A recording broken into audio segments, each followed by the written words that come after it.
The Super Bowl rematch we have all been waiting for. The Kansas City Chiefs are flying to San Francisco to take on the 49ers.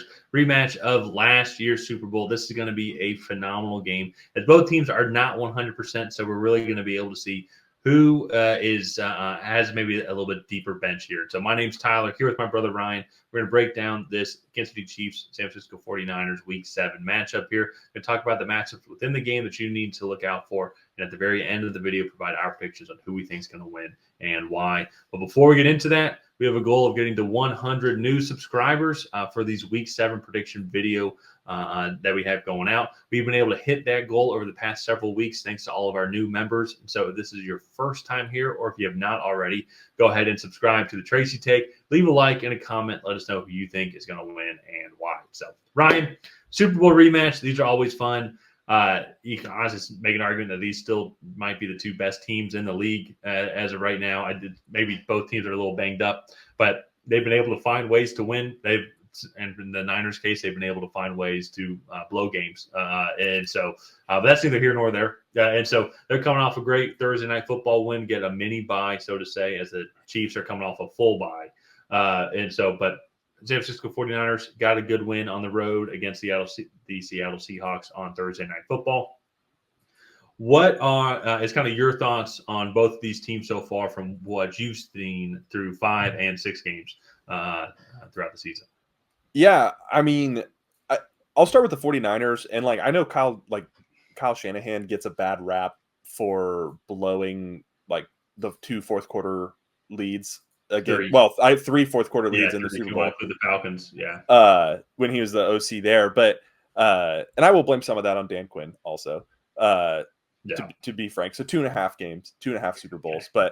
But for me, go look at the 2 losses to the Los Angeles Rams, the Arizona Cardinals. They both had double-digit fourth-quarter leads, and then they end up losing those games because they completely stall out on offense. This defense totally goes into a prevent and it just allows offenses to operate in that 10 to 15 yard range that is just all right, 8 plays and you're in scoring territory or you're in the red zone already. And it's not a sustainable model. They really have to figure out how to close games. They did a better job of that on Thursday night against the Seattle Seahawks. This offense looked explosive.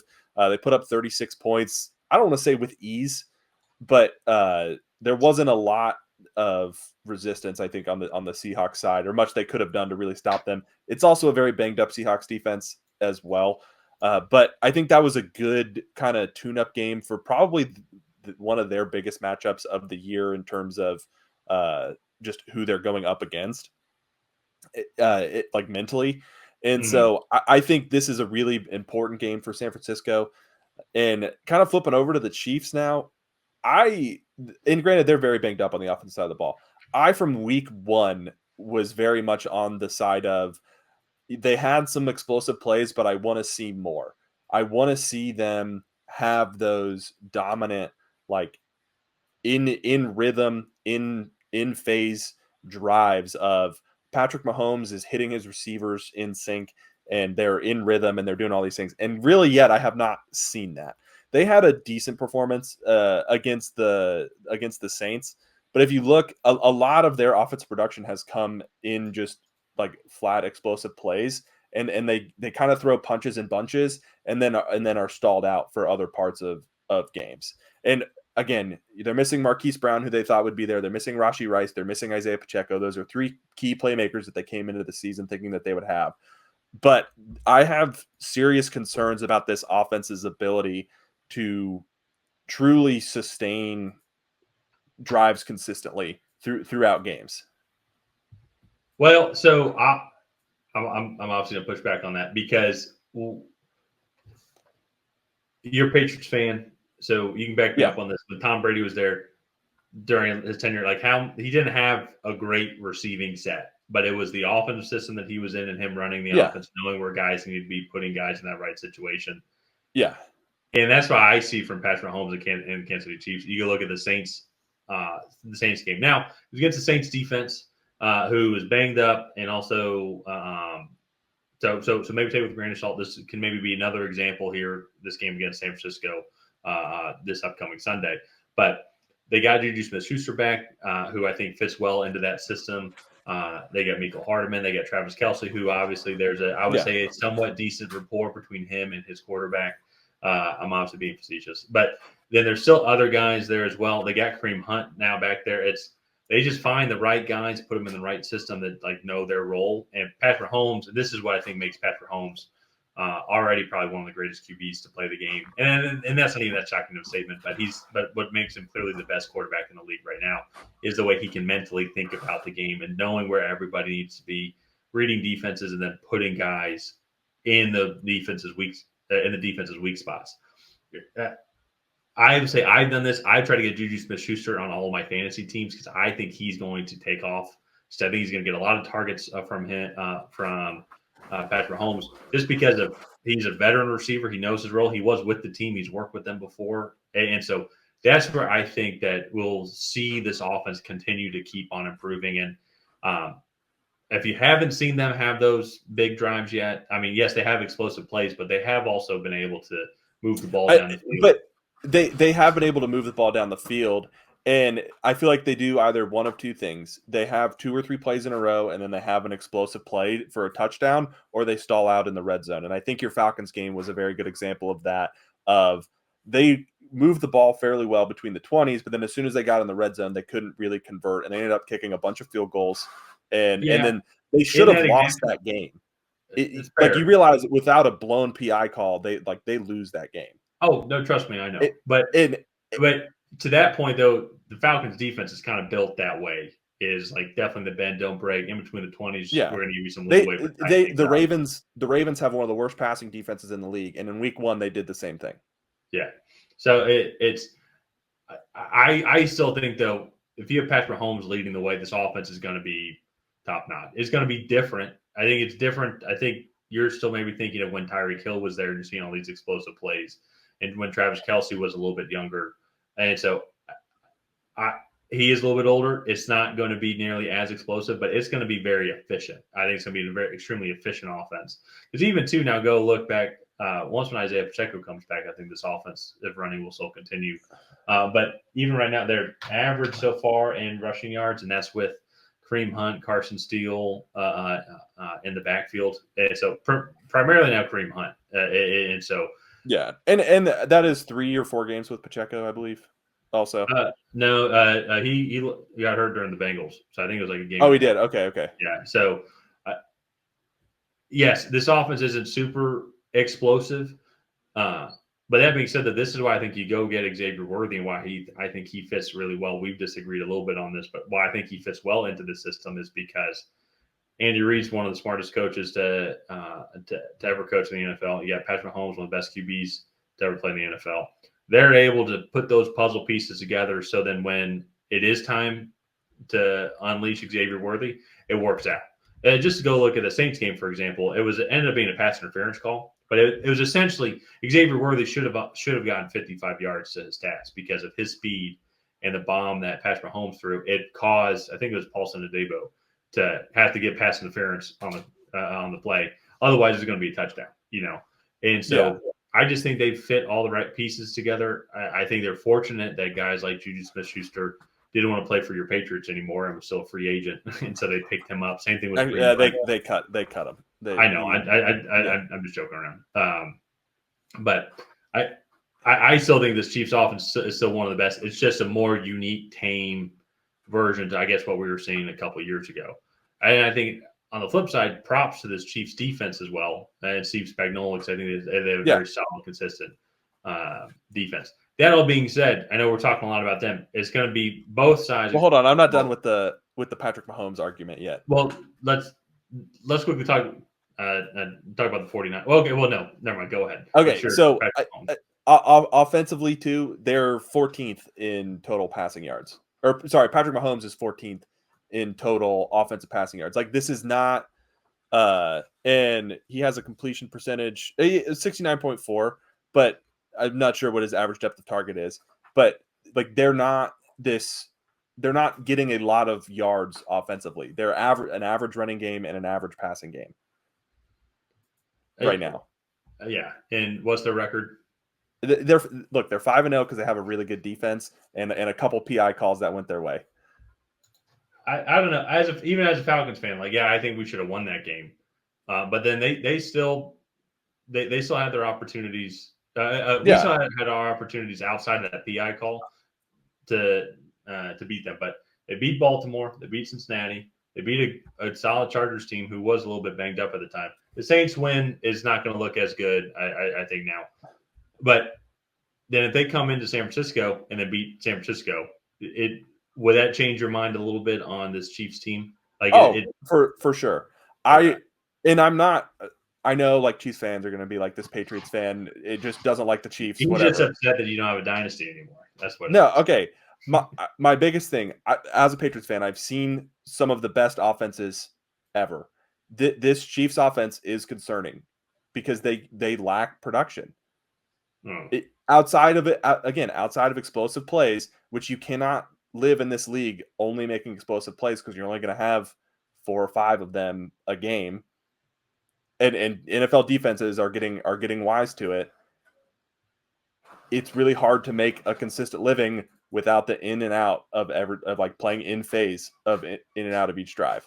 So it's fair, but can you not also make an argument though? So like if you have like maybe an 8-play, 9-play drive where you get to the 50, but you punt it or whatnot, that then doesn't build into then the story of then when that explosive play works, when that play action works and the safety bites.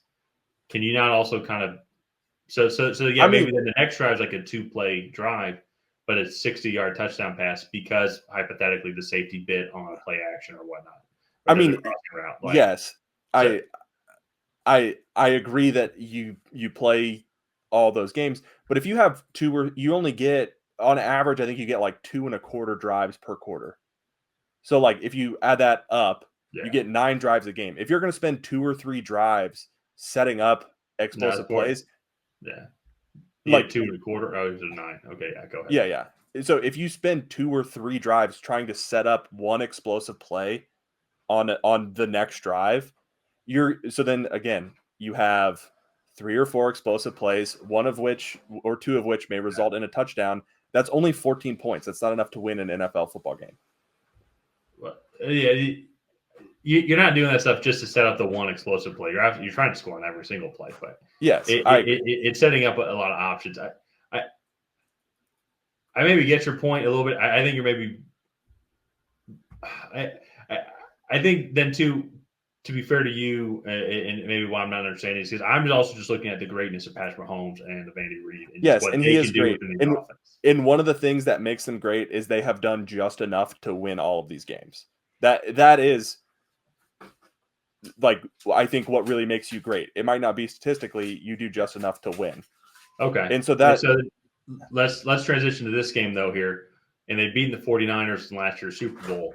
What do the Niners need to do as they've fallen just short of that? What do they need to do in this upcoming game? They need to close out this game. They need to play a full 4 quarters. To me, they had opportunities in the last game. For example, the Christian McCaffrey fumble. They ran a few runs where they just totally missed Chris Jones on their blocking assignments. Yeah. It was like, that is like, of all the guys that you need to be blocking, that is the one. And so for me, they just need to play disciplined football. And if they can do that and not make the mistakes like the Christian McCaffrey fumble in the red zone, then I think they win this game. Because to me, that is exactly like what the Chiefs do. They capitalize on those mistakes that other teams make, and then they make you pay for it. Yeah. So what I'm going to be curious about here when it comes to this game is, so you bring up Christian McCaffrey. He's not going to be playing in this game, but if you look at the Super Bowl, he had 80 rushing yards and then he had 80 receiving yards, and he was a leading receiver and by a long shot. And at the same time, too, Jordan Mason got hurt in the Seahawks last game. I believe it was an AC joint. So correct me if I'm wrong, but he's day to day. Maybe he'll play. He has that extra rest, but there was a noticeable drop off even from Jordan Mason as well. And there's a reason why. I mean, Jordan Mason is a solid running back. Jordan Mason is really like their third string running back behind Elijah Mitchell as well. So when it comes to then comparing it to the Super Bowl game, is where are they going to be able to then find that extra production, because they might not have, definitely not going to have McCaffrey, not going to have Jordan Mason. And on the flip side then too as well, if there's, I think, one area where the Chiefs are maybe a little bit weaker, I do think it might be this offensive line. They've been going back and forth and struggling with, I'll say injuries, because I know Kingsley Suamataia would get hurt, then Wanya Morris comes in, and it seems like it kind of rotates back and forth. Yeah, they have I see both guys in at left tackle each game. So how can Nick Bosa in this defensive front, which has changed a lot since the Super Bowl last year, and not like they lost too many important guys, but then they replaced them as well, like with other kind of role players.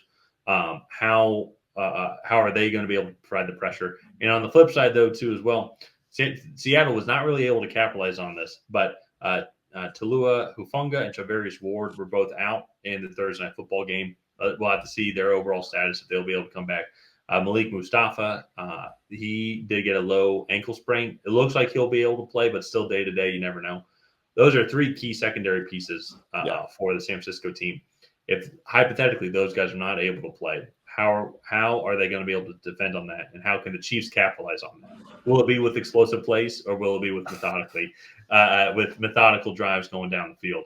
I think that's an important matchup. I think the biggest thing is going to be if neither defensive line is able to get to the quarterback or provide pressure, and each quarterback's able to pick off, to pick apart this defense. Both defenses, respectively, really good in their own right, but still, Brock Purdy has been playing well. Patrick Mahomes, obviously, is the best quarterback in the league. If defenses are not able to get to them, though, and allow them to pick apart this defense, I think it's going to be a long day for both these defenses. And if both defenses don't do that, then we're in store for a hell of a game, because it's going to be a lot. Yeah, that would be very high scoring. Let's wrap this video up here. It's been a fun debate going back and forth. I think it's going to be an amazing game to watch. One that we all had circled on our calendar. I'll go first. I'm going to go with Kansas City on this one. I know they're on the road. I know San Francisco is definitely going to want to have a lot to talk about on my decision here. But I will say, I think the Chiefs coming off an extra week's rest, they get to prep a little bit more. 49ers have a mini bye, yes. But I think not having Chris McCaffrey and potentially not even Jordan Mason is going to take a little bit away from the running game as well. I think the Chiefs have they're not going to be the most explosive offense, in my opinion. I just think that they're going to be more methodical, but they're going to have those explosive play capabilities with Xavier Worthy, for example, as a potential option. I think they're just going to be able to methodically kind of pick apart, I think, the San Francisco defense as well. It's going to be a fun matchup between Travis Kelce and Fred Warner. You got Juju Smith-Schuster. I think he's going to have a good game as well, and a lot of the other kind of key role players, Michael Hardman, for example. But I think it's, once again, I think they're just going to fall short, the 49ers are, to the Chiefs, and a 27-24 victory by Kansas City. Okay. I'm going to go with the 49ers at home. I just think this is a game. This is their Super Bowl. Like, this is they want to right the wrongs that they've made in the last two times these teams have played, and I think they're gonna come out and be the better team. I look at this offense, and this offense has the explosive plays coupled with the regular production, whereas I feel like that to me is just going to outpace what the Chiefs are going to be able to do. I like the Nick Bosa matchup with whatever left tackle they decide to throw out there. And then this defensive front for San Francisco is also really good. So I'm really interested to watch how this battle in the trenches go, because I think both defensive lines are going to win. I just think that the San Francisco defensive line is going to win more consistently. So I'm going to go with 49ers. Yeah, no, this is our first disagreement of the week. This is one that, like, I wish teams like these teams could play like every week. Like, you just put them in their own, put like the top 10 teams in their own division and just cycle them back and forth. And I want to watch that every single week. So, I like it. It's going to be fun. Yeah, let's go ahead and wrap this one up here. If you guys have not already, please go ahead and like and subscribe. It's the best way to help out the channel. And while you're down there, go ahead and leave a comment on who you think is going to come out ahead. Will it be the Kansas City Chiefs? Will it be the San Francisco 49ers? And that we'll see you guys next time.